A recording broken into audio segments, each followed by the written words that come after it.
Okay, let's quickly get into another very exciting discussion with our panelists here at the Benin Network Studio. We'll also be linking up with our Abuja Network Studio to look at President TINUBU'S 100 days in office. Major appointments made, some are still being made. Expectations are high. Some decisions have been taken. Some policies have been initiated. How will all of these pan out? Is it just a case of more of movement, no motion, or more of motion, no movement? Let's find out from our panelists. Bishop Austin Igbasan, it's always a delight to have you here. Thank you so much, sir. We also have Comrade Collins Osaga. Thank you for coming. Good morning, viewers. And the President of Network of Civil Society of Nigeria, Comrade Emmanuel Ogbidi. Thank you for coming. Good morning, viewers. So, Bishop, let's start off with you. Is this more of motion, no movement, or movement, more of movement, no motion? Well, definitely, this government is not a government of motion because there are so many things that have happened within a short time that the president has taken over the power. And I give an example of the commitment to leadership of National Assembly. If you take this back to the yesterday government we have, you can see the foot dragging, all kinds of things that happened in the first tenure of former President Buhari that led to some of policy somersault and a frosty relationship between National Assembly and presidency. And also, if you look at the way the president came in and carried the people along, you see for the first time we have numerous political parties in National Assembly. Everybody was expecting a kind of scattered house because of the number of political parties that have their candidates and some of the things that happened before the election. But you could see leadership in the life of Mr. President when he calmed down himself to hard meeting with everybody, both minority party, that other president will call mushroom party, that they will say they don't have voice. Okay. The man was available to talk to them as a father and be able to carry them along and say, this is the direction I'm going. If you can vote for these people, I believe that these guys can work with me. I need you people to come on board.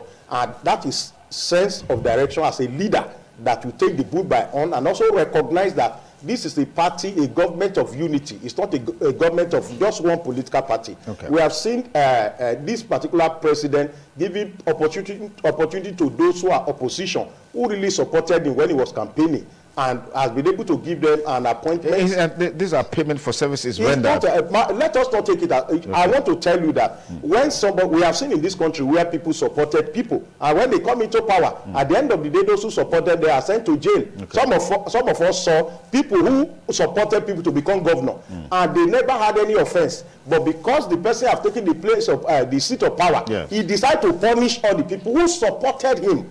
Now, you can't remove people from democracy, okay, and you cannot remove people from helping you to get into power. Okay. You need people to support you. And what is important is that we have seen people who contradict this Mr. President, who did not believe in him. The present Minister of Communication today says so many nasty things about this president when he was campaigning. But to a thorough politician, you won't put such a person on board. But because the man said, I knew the capacity of this guy, let's leave whatever he has said about me. While we are campaigning, I need him to put in all what he knows to do into all what is about the country to go forward. Yeah. Let's bring him on board. Even when the National Assembly were pointing all the things he said on tweet, the president intervened and said, I want this man. So what I'm talking about is that it is not about vendetta coming to pay people with him. We have seen people who even criticize him, that they are being invited to Aso to be able to say, what can you put on the table to help me? Because politics is not bitterness. Let me pause you there. Calling somebody else. I've heard people say like the president is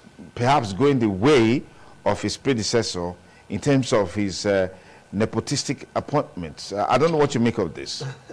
Thank you very much. I completely want to differ on that, because even for that of the former president, I am not this fanatic of saying nepotism and what have you. I have believed when people can produce or deliver based on what you want them to do. If those the former president actually brought on board were delivering, I'm sure the issue of nepotism wouldn't have come loud. But because even at the point they were coming, good, they were more of a particular region. But at the time, some of us were of the view that if they can deliver, we shouldn't have problem with that. Okay. But the problem we now had towards the end, or at the end of it all, is that most of them really did not have capacity as we assumed, as it were. So, but for this, our indefatigable president that have capacity and have shown it by way of leadership, which my bishop have just talked about, and we can see over the time the people have been bringing on board. In short, majority of them, I'm sure that you have party cards. You know, we have seen professionals and very young minds, many of them very young minds, not to become on the basis of being a minister that can make you, you know, there are NG rooms in government. Okay. There are people who do the strategic work. And you can see the way he's filling those positions with sound minds and sound heads. So that is, I think, what Nigeria really needs right now. Okay. You know, we listened to the Abuja brother talking just now. He talked more about the ICT being introduced into the security architecture right now as a way of modernization and attacking insecurity. Okay. And those are the things we know that our youth for today are good at. And introducing those kind of young minds in that the president is doing, I think is what you can see. The Central Bank of Nigeria, for example, you can see the overhauling. It was not in a hurry to say, I fire you, I fire you, I fire you. Even those deputies were still all enjoying. Even when who came as acting, you know, because he needs to take his time, and then brought an expert, okay, Mr. Obazel, you know, to do a thorough job. And why you can see why the investigations are beautifully going. Once it gets to your turn, they have reached you, you are found to be wanting, you are also asked to excuse.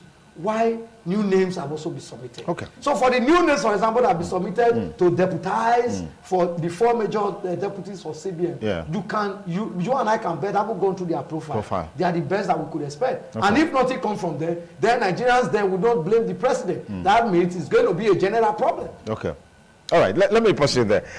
Comrade Obudi, we have in this government almost 47 ministers at a time that people are clamoring for reduction in cost of governance.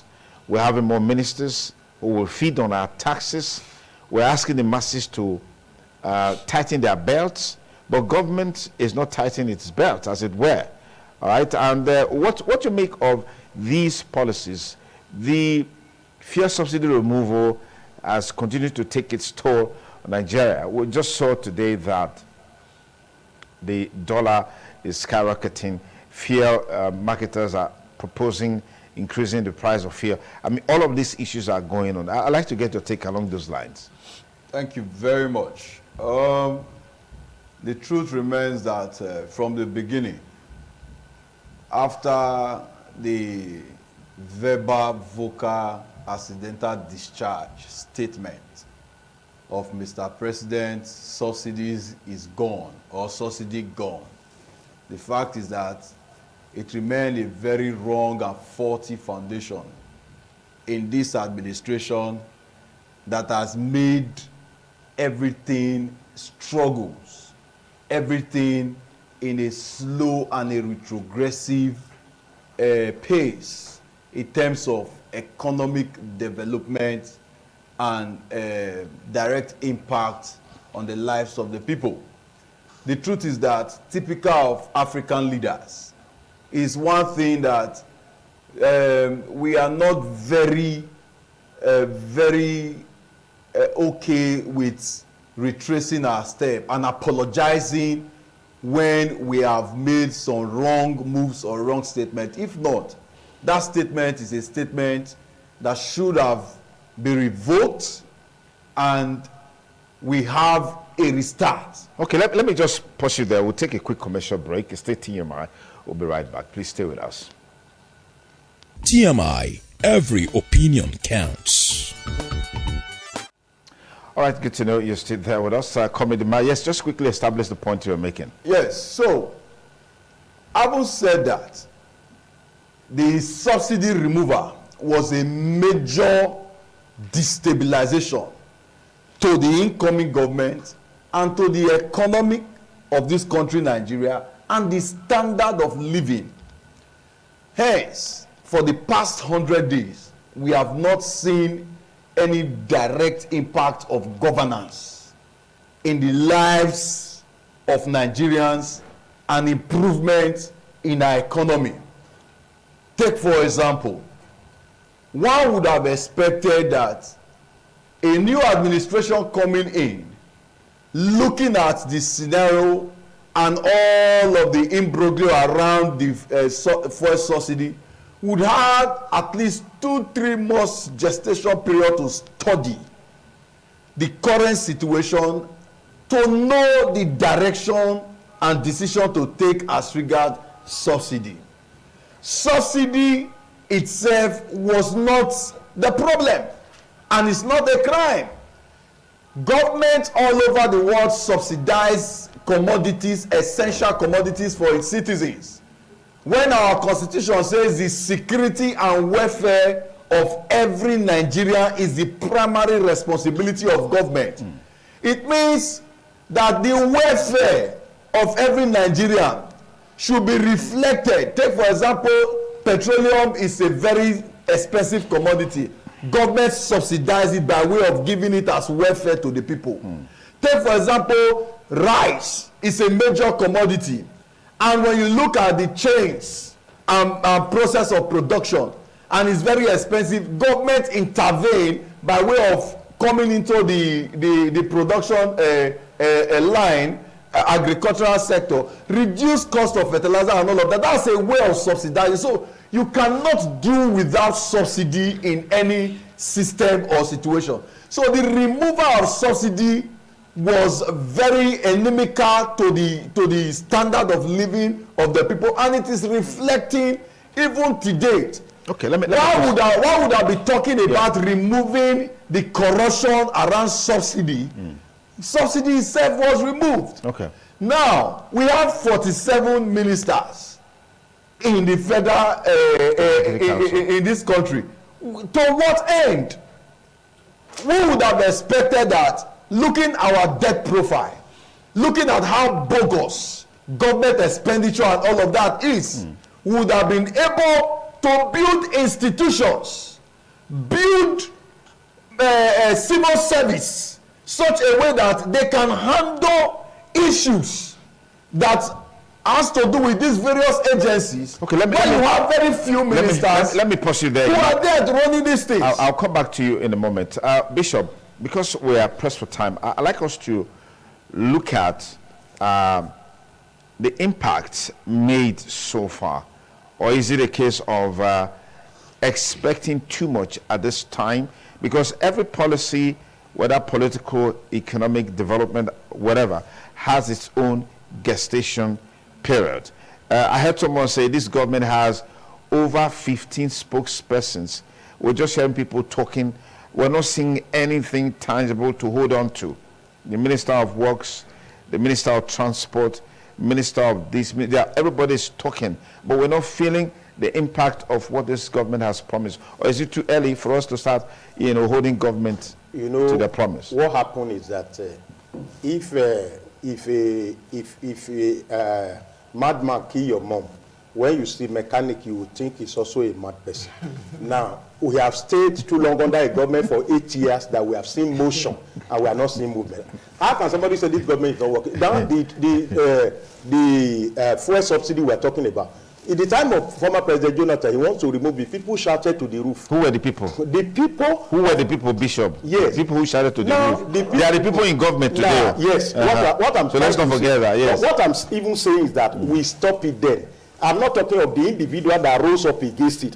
We said that is what government Jonathan want to give us for January 1st. Because we will always have something. You see, in Nigeria, if somebody loses his whole family, they will have a way of consoling you. Yes. They will tell you story of somebody else who also lost about 5 families together. So you will be consoled. So for us to say we are waiting for a time to take that decision, I think it's a right decision. All the people that campaign, all the presidential aspirants that campaign, all of them campaign that they're going to remove the subsidy. So I don't know now why we are, because all of us knew that removing subsidy will take us through some pain. So which means Nigerians voted for subsidy? We voted for it. So for us to say it is a wrong thing, I give you an example, sir. If you say this government is not working, Minister of Interior, anybody that have gone for passport, we know that for almost 1 year you can't get your passport. Within 2 weeks, 2 weeks or 1 week, we have 60,000 passports being released. Okay. You cannot say that one is stock, because some of us have some of our children who have their passport stocked. And if your passport is stocked, you will know what it takes, because it will delay everything you want to do. Okay. So for us to say there is no action going on, it will be as if we expect a man who is in charge. The president was in India the other day. We knew what happened in India. And what UEA, look at the problem we have. We have a sitting president who never cared when they banned the visa. But we have the president who went there by himself, not sending Minister of Foreign Affairs. No, what we are talking, he went there by himself to go and discuss, okay, how do we repatriate your fund? How do you people come back and lift your ban on the visa of Nigeria? Now, this is governance. Okay. This is I drove through Lagos Express and see the Minister of Works was made Minister of Works. The first place he visited was that same place that was giving everybody issue by beggar. He was there by himself. What do you call leadership? Look at the former president. When things will be happening and you shout, okay, give an example of a listening president. Engineer Abubakar Momo was made Minister of Youth. People talk and demand Minister of Youth. Yes, but he's not Minister. Now, what I'm trying to say, what I'm establishing is that a listening leader who said, okay, this guy will serve here in better place, and the man reverse it. That is arrogance you will never see in the heart of an African leader. Let me pursue that. Let me conclude by also saying to you that when the Ribadu was making assistance on security network, people talk to the Mr. President that this thing is going to have a crash with NSA. Now, this man will not report to the NSA. Look at it. And the man, in his wisdom, listening to them. So when we are talking of a listening leader, we have a leader before that if we shouted on Chief of Army Staff, Chief of Naval Staff, the man led them there. All right. So what we should be talking of, we have a leader who is attending to issues. Let me get Collins. He has had meeting with NSC personally. So what are we expecting? We still can drive to Abuja on the Benin, Ekpoma, Auchi, Okene. Yesterday somebody called me to plead that ITV should come to the Benin bypass, Agbo Road bypass, linking up Ohwahe, that you get to a point you have to trek. Either you're coming into Benin or you are going out of Benin. Either way, you have to just come down because the roads are comatose. These are things that were there before this government came on board. We're not really seeing anything tangible or meaningful in that direction as a way of response by this government, or maybe because we're in the rainy season. Thank you. Yes. And I am happy. I was with a friend a few days ago. We talked about some of these major roads, especially the federal roads, and I told them God divinely didn't allow previous administration to even temper those roads, because what they would have given us would have been wait and see, and which certainly wouldn't last. And now we want to have a standard road that we can be sure for the next 50 years. We have a long lifespan. And that is why God has brought David Umaya, the governor of construction, to become the minister for works. So that's to say, the benefit thereof, that he did not just start proposing or atomizing the roads that the federal government was going to embark on. He's moving around to identify the kind of quality of road that is needed in those areas as they are concerned. So Edo will certainly not be left out, because all the federal roads in Edo are major roads linking to other major states too, which helps to build the economy of the nation. So, but unfortunately, we have also had senators who have represented us over the time who really does not want them to be tagged. So by so they will not push for over. But this one, we don't even need senators to push. The president himself knows that the expectations are high. The people have been living in anguish. Even right now, we talked about the subsidy removal and the pain we are all going through. The president has not been shy about this. He understands that we are going through pains. He understands that it's tough time, including on infrastructure. His second name is Mr. Infrastructure. And that is why he has brought on board, not minding even what some persons who ordinarily want him to fail will want him to do, by not appointing some people, or his own is go and deliver. And now, do you know the joy? There are competition in wanting to deliver across all the ministries. All the ministers are all out. quickly seeing how they will, because he has told them if you don't deliver, you will excuse. So everybody wants to work. And I am happy that even when we are saying people are not employed, and he's even bringing more ministers, meaning the room for unemployment is being reduced. Because as you employ a minister employ 2 other or 3 other aides. Families are being touched. This is what we are saying. Now all this while we say people have been siphoning, even with less number of staffs. Why don't you just employ plenty? Then we will know that the burden is lesser.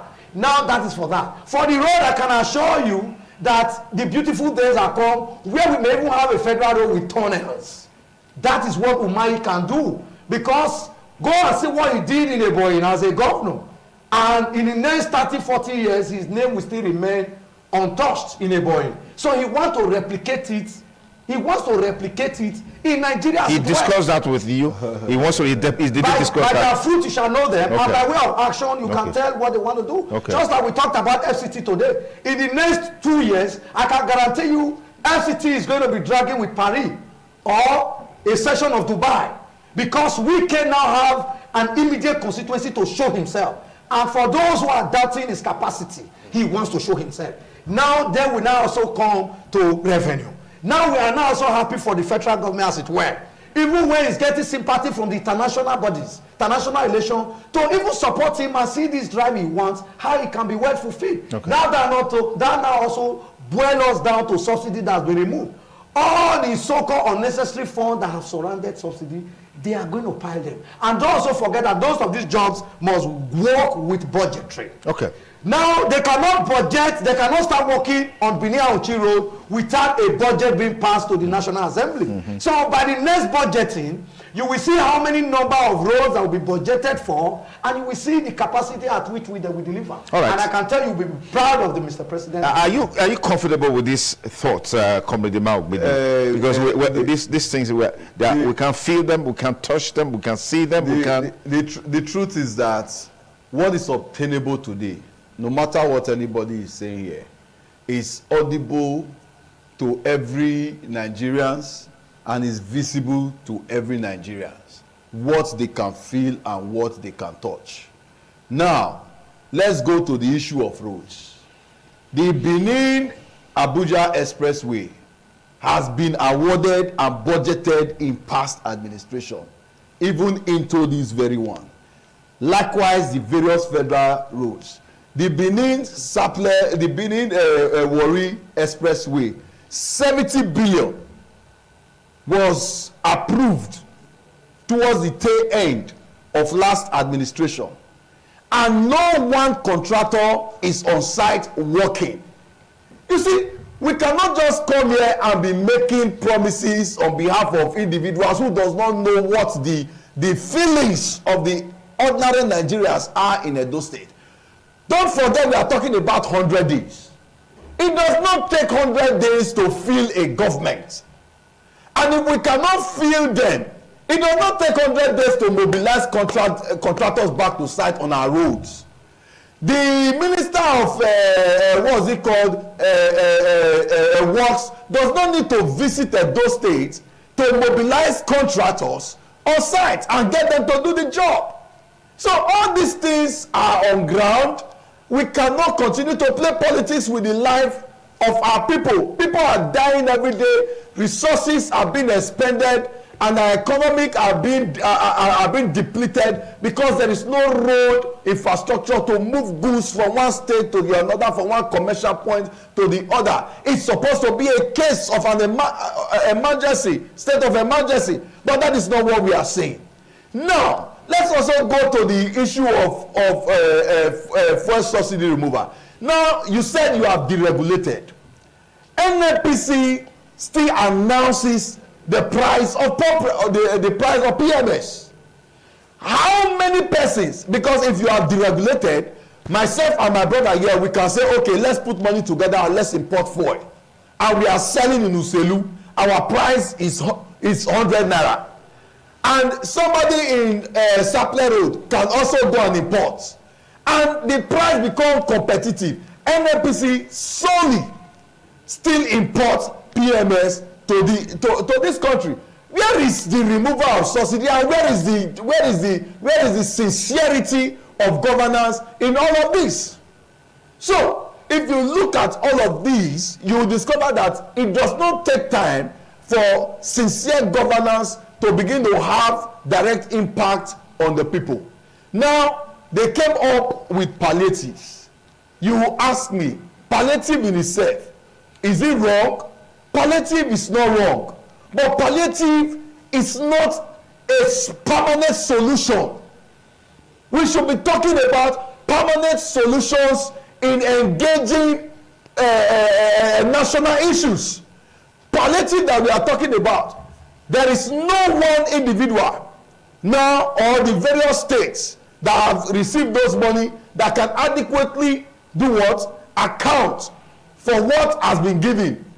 Because I see those money as political settlement and patronage.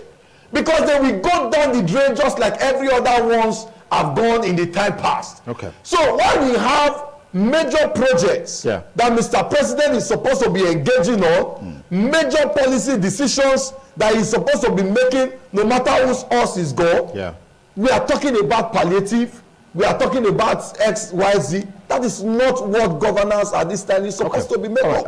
Let's pause it there, comrade. I'll be back with you. If you just join us, you're on to TMI on the ITV network. We're reviewing, x-raying, analyzing President Bola Tinubu's 100 days in office. It may not be such a reasonable time to assess a new government, as it were, but of course they could give us some pointers to what government is doing, intends doing, to remedy the situation and change the narrative. We want to see a paradigm shift in terms of where we are coming from, where we are today, and where we are going. So how is government faring? All of these is a major point of analysis on the program this lovely Monday morning. I heard recently, Bishop, that the federal government wants to take back the COVID-19 loans given to states at a time that things are so hard.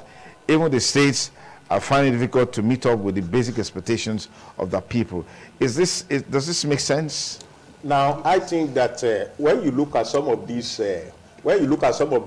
state governors, you know, like I always tell people that a governor can fix a road faster than federal government because they have what it takes to finish. Because federal government will handle 200 roads at the same time, and they might pay 50%. But every state have money to finish a road if they want to do it. Now, we ask ourselves a question. Some of these governors, what have they done?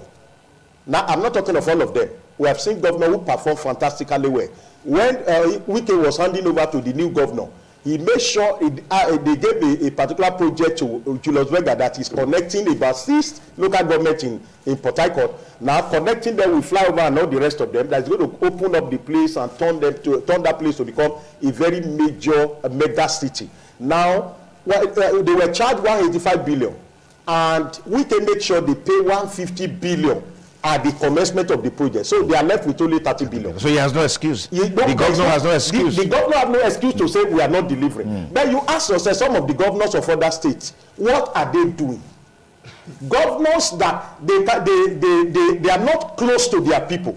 That's why one of the things I oppose to is the palliative, because we saw even in Edo State, palliative was found in a technical school road, or is it medical store road, where boys enter into that place, and yet people are denying. Now, some of those derivations we had in Edo State, can we see the excess? Can we feel the impact on the roads?